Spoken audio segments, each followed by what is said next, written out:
Oh, I'll change turn.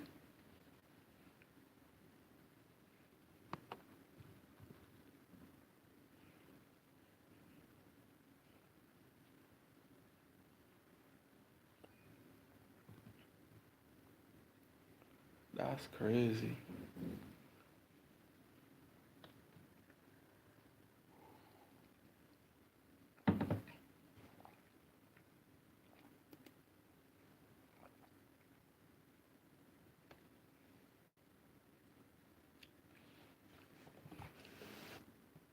Denzel Duff. Hey, thanks for joining the live. Tap the screen so we can get some likes and get some more people into the room. All right, TikTok fam. We're talking about the warm-ups now. Warm up. How do you warm up for exercise or training or competition? All right, official Burb, thanks for joining. Be sure to follow. Be sure to follow me here on TikTok. And also share the live and tap the screen so we can get some more people in, all right? Give me a second, I'm finishing up my coffee. All right, so we're talking about the warm-up. Vault Malt over on IG, thanks for joining. We're talking about the warm-up, how we structure the warm-up so that you can get the best benefit from the training sessions that you're about to get into. And also, how do you structure the warm-up so that you help to minimize injury and just have a better overall result. All right, Leighton, thanks. All right, over on TikTok, guys, remember, just tap the screen, send some likes, and also share the live with a friend that might need this information as well. Now, the protocol that I use as a coach, I give you everything that I do so that you can basically create a warm-up for yourself. All right, I use what I call the RAMP protocol, right? So it's RAMP. And each one of those letters, that's an acronym. So each one of those letters stand for something important. The R stands for raise, right? The A stands for activation, the M, mobilization, and the P for potentiation. That's a lot of Asians, right? Activation, mobilization, potentiation. But those words, I'll break them down so it's simple for you. All right. So in the first phase of your warm up, what you want to do is to raise your core temperature. Simply, all the good stuff happens when your body temperature is increased somewhat. You're more alert. The different physiologic processes inside your body that support muscle movement and coordination are increased. So if all you are going to do, let's say you're going to do some simple task around the house, there's no need to warm up for that, right? But if you're going to go out and you're going to do something that is very physically demanding, like training for a sport or a competition, then you want to warm up, right? You want to increase your core temperature, that feeling like you're just about to break a sweat or you're breaking a sweat. When you have achieved that, you know that you've completed the first section. Typically, I like to give a general activity followed by something a little bit more specific towards the sport. So my jumpers, or the jumpers that I coach, they will do something like jog for 5 minutes. That's a very general thing. I don't like sending kids out to jog because it's a very boring type activity. But sometimes they want that little time just to talk to their peers, their training partners. And while they're jogging at that slow pace, they can get in a little bit of socialization. So they're still going at a pace that they can maintain a conversation and they get to socialize, talk about what happened in school, talk about the latest, whatever it is that's been going on. And that gives them a little bit of time to just bond with their training partners or their teammates. Moving forward from that, I tend to go into something a little bit more specific, and that involves what we call vibrational activities. Vibrational activities don't mean you're going, well, wow, there's not a way to say this without it sound away. But it don't mean that you're standing on top of a vibrating platform or anything vibrating from outside. But vibrational activities just mean you're doing some kind of activity that is like a skip or a bounce. So you just kind of, whereas jogging is just like a very flat activity that just increases the core temperature, the rest of the increase in core temperature I want to come from some activities that are a little bit more specific to the sport, but still general enough and at a low enough intensity that it don't cause any fatigue. So then for my example, being a jumps coach, then they would do some kind of low skips, move from walking to skipping backwards, skipping sideways, diagonals if possible, because you want them to be able to move in lots of different directions, right? Most of the times, if a jumper, unless he's doing the high jump, he's running a straight path all the time forward. Well, that means all the structures that direct him to run straight ahead are being stressed maximally on most of the days. So if I can get a jumper to move diagonally backwards, in the warm-up, then that will spare them some of the boredom of continuing just to move in one direction all the time. And at the same time, it will allow them to work some of the smaller muscle groups that sometimes get ignored.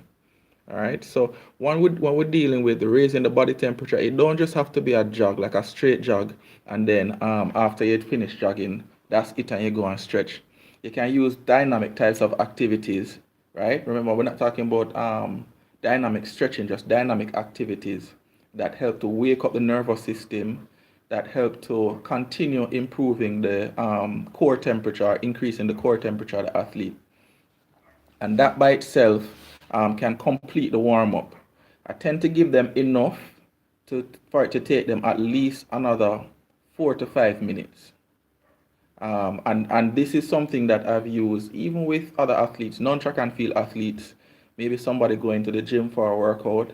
I tend to give like what you call the core movement competencies and use variations of those things: hinging, squatting, lunging, pressing, pulling, just very low intensity types of activities that are specific enough to what they are to the sport or activity, but not so specific to the exact thing that they're going to do, and keep the intensity low enough that they don't get fatigued by it.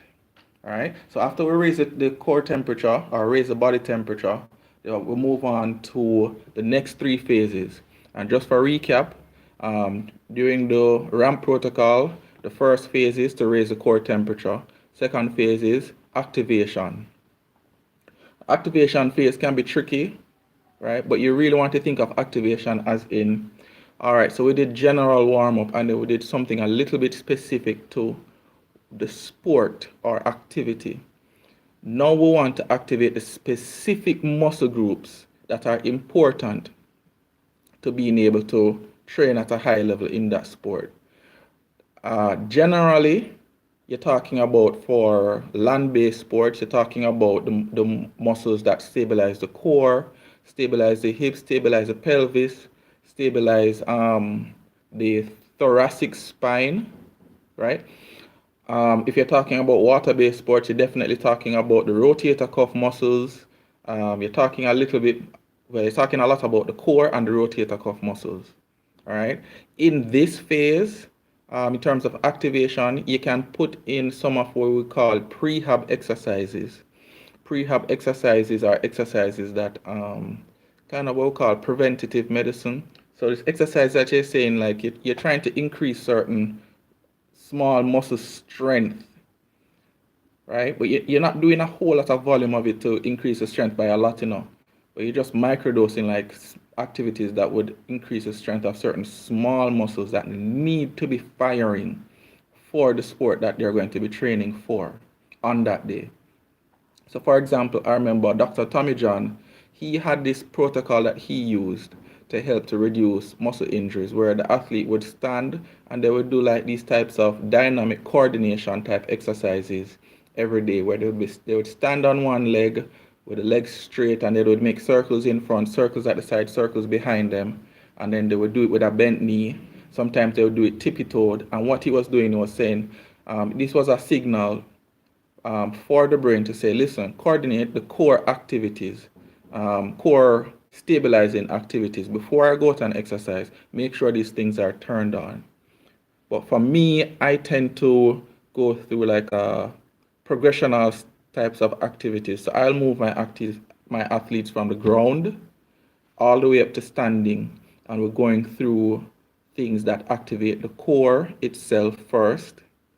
Then we're going to talk about, since majority of them are just jumpers, majority of them will just have stuff in there like have to deal with hip extension, external rotation, the smaller muscles around the hip that need to be firing to stabilize movement, while the big muscles are moving the athlete down the track or down the runway.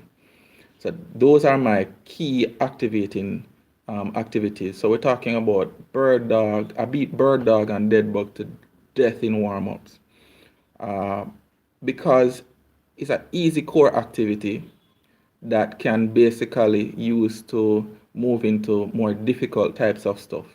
So like bird dog and dead bug, those are staples for me. Have to be included in almost every single warm-up, and I throw them almost willy-nilly into every circuit because you just can't do enough of them. Those activities reset the spine from the long sitting that everybody has to do now in class, whenever whether it's online class or face-to-face class, majority of students are just sitting down staring at a teacher. So most of the school day, most of people's work day spent just sitting down. Well, I've always found that combination of those two exercises actually help to wake up the smaller spine muscles away from the slumber that happens when somebody's just sitting there hunched over around a desk. Also, there are, your different types of planking activities, dynamic planking. So planking with movements of the arms, planking with movements of the legs. I tend not to include too many rotational type stuff in this segment because it's more important for them to use the stabilizing aspect of the core and hip muscles. All right, so those are the main things that I would activate for a track athlete. All right, so we went through raising the core temperature, activating all the muscles that are necessary, right? Then we go to mobilization. When I first learned this protocol, my thing was, why don't we mobilize then activate? Until it got to me, I got to realize that a lot of the mobilizing activities require activation of the core itself, or activation, if you're going to mobilize the core, then you have to activate the other muscles that are going to keep you stable. So for example, if you are mobilizing the hips and you're using like a fire hydrant series, right? You're going to have to activate the core muscles to stabilize your hands and whichever knee is still on the ground. So the activation has to come before mobilization. Mobilization activities, you basically try and get the joints free and moving. I don't like using static stretches. I'm fully aware that you can use static stretches still and get fairly decent result, but for what you're going to have to go through after you do static stretches in order to bring the muscles back to life, you're basically going to have to go back through activation. And I just don't think it's worth it time-wise. So I use more dynamic type activities, leg swings,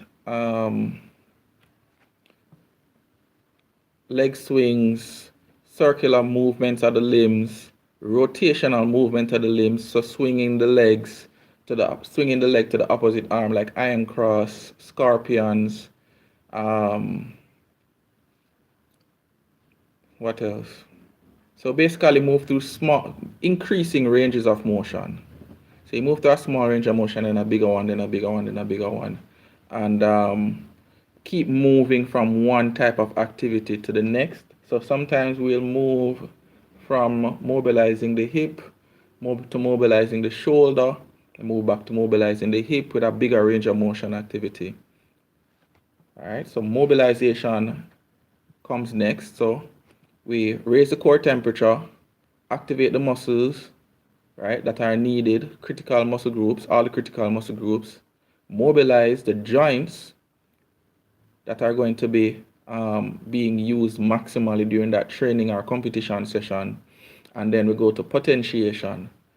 Potentiation is one of my favorite things to play around with and research. It basically describes one type of activity that improves another activity that's coming up after it. So you say, I'll give you an example, right? Standing long jump potentiates for acceleration types of activities. In fact, even vertical jumps like like box jumps where you hop up to the box or you hop over hurdles, those potentiate for acceleration as well, right? So when you talk about potentiation, you're talking about doing one thing that's going to make the rest of the training session even better. So another big one that most people don't recognize is that sprinting potentiates for strength training, which is the reason why at any instance I get the opportunity to have to choose between sprinting first and then doing weight room second, or going in the weight room first and then sprinting second. I will choose most often to sprint first and then go in the weight room. If I have to go in the weight room and then go sprint, I'm only using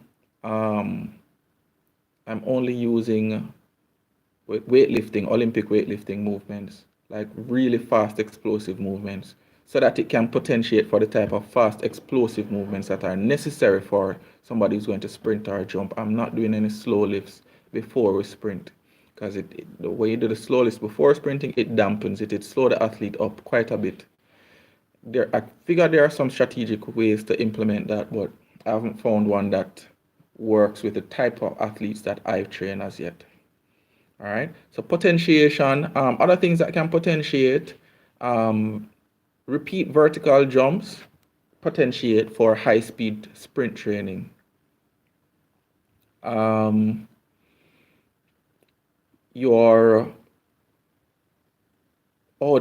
another thing that potentiates for maximum weightlifting training, and that is when you do activities that include a lot of lactate buildup, like think quarter mile training or 800-meter training. If you do that type of activity and then give yourself about 20 minutes to a half hour rest and then go inside the gym, you'll be able to lift a whole lot heavier. It's almost as if you get a strength boost, right? I won't recommend doing that very often, but if we talk about potentiation and some of the things that people most likely won't cue into, like this is a kind of thing that I can use, that's one of them. It's a very out of the box way of looking at how you can get strength gains, but it works, and I know it works. I've used it quite often, at least 1 or 2 cycles every season. All right, so there are some activities that definitely improve the one that comes next. The thing is, you have to find out what those are for your sport, and you include them in your warm-up at the very end, at the very, very end. There are certain sprint drills that can help as well in terms of potentiation. If you're a sprinter or a jumper, acceleration is super important for you. Acceleration has to be on point all the time. So if you think about it, there's a hurdle push drill as well as resisted sled runs. I love those. Those potentiate for acceleration quite a bit. Light sled runs or sled runs with a light weight can actually potentiate for high speed sprinting. Your wicket runs potentiate for high speed sprinting. There's a lot. It's kind of like it's a research thing, right? And some of it is for you. You maybe want to. Sorry, I'm gonna slide this away. You maybe want to track your training and see whether or not there are some things that work for you in particular that maybe is not really well researched. So you can conduct your own research and see if maybe there are some things that might just work for you as an individual.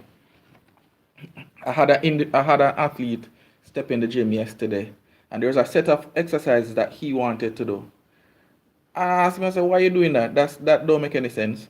And he said, Coach, whenever I do these, um, I can jump a lot better, and I jump with whale. I don't feel as much pain whenever I'm training.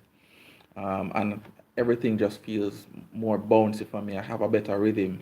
And so it just means that for that athlete, feeling the loading of certain muscles by going into the gym and doing those key gym exercises for him, he figured out by mapping his training and tracking it that those things help him. I doubt it will work for the majority of other athletes. It's probably just something specific to his body and his makeup or his mental, what they call it, his nervous system, not mental, his nervous system is probably just wired that way, that he needs to feel a certain amount of load in certain key muscle groups, and he figured out which exercises allow him to feel that. Once he's feeling that, he's very bouncy on the runway and he can perform very well. All right. So those are the four things, the four phases of a warm-up, a properly structured warm-up. Your raise the core temperature, activate the required muscles, right? You're going to activate all muscles in a body, activate some specific muscles that are important to ensuring that you can produce the maximum amount of power and reduce any potential for injury. Mobilize the joints, right? So that's where your dynamic mobilization activities come in, the dynamic stretches, and then you do potentiation, which are some specific set of activities that actually work very well for making sure that whatever is coming next is actually going to be able to perform you're going to be able to perform it at a very high level. In sprint drills, I tend to include sprint drills either in the rise section where you're raising the core temperature, or in potentiation. There are some sprint drills that potentiate for whatever activity you're going to be doing. All right, but when you do sprint drills as part of your potentiation, you try and keep the distance very short. So you try and keep the distance like 10 meters, 20 meters maximum. Don't go beyond that, right? And you find you'll get some pretty good results if you're using sprint drills over short distances and being very technical, very, very, very specific and technical about what you're doing with those drills. And then you go into your sprinting session or your jump session, right? And that tends to work out really, really well. You want to pay attention to, all the different aspects of putting together that warm up, because each one of them helps the other one along. All right, but that's how it works. That's how I found it to work. That's how quite a lot of other track and field coaches, that's how it's been found to work. The days of jog and then stretch and then go into your workout gone a long time. Maybe primary school kids can just get up and just go jog and stretch and then go and run, because they're not competing at a very high level. The stresses that are going through their bodies is minimal, right? And also they can recover a lot faster than older athletes that are doing higher volumes of training. But if you're trying to get anywhere if you're trying to get anywhere fast and you're trying to stay there, in terms of your training, then I think it's probably best that you adopt a more sophisticated approach to the warm-up. Any question? You guys have any questions regarding the warm-up right now? Would be a great time to ask them. Vault boss, that person just signed in. I'm pretty sure I didn't hear a word I just said. But yeah, this is where we are, and I'll be on again, I think maybe either tomorrow or Friday at midday. All right, I will go through some more warm-up stuff. Thank you guys for being on the live, and until the next time, I will see you again. Just stay safe.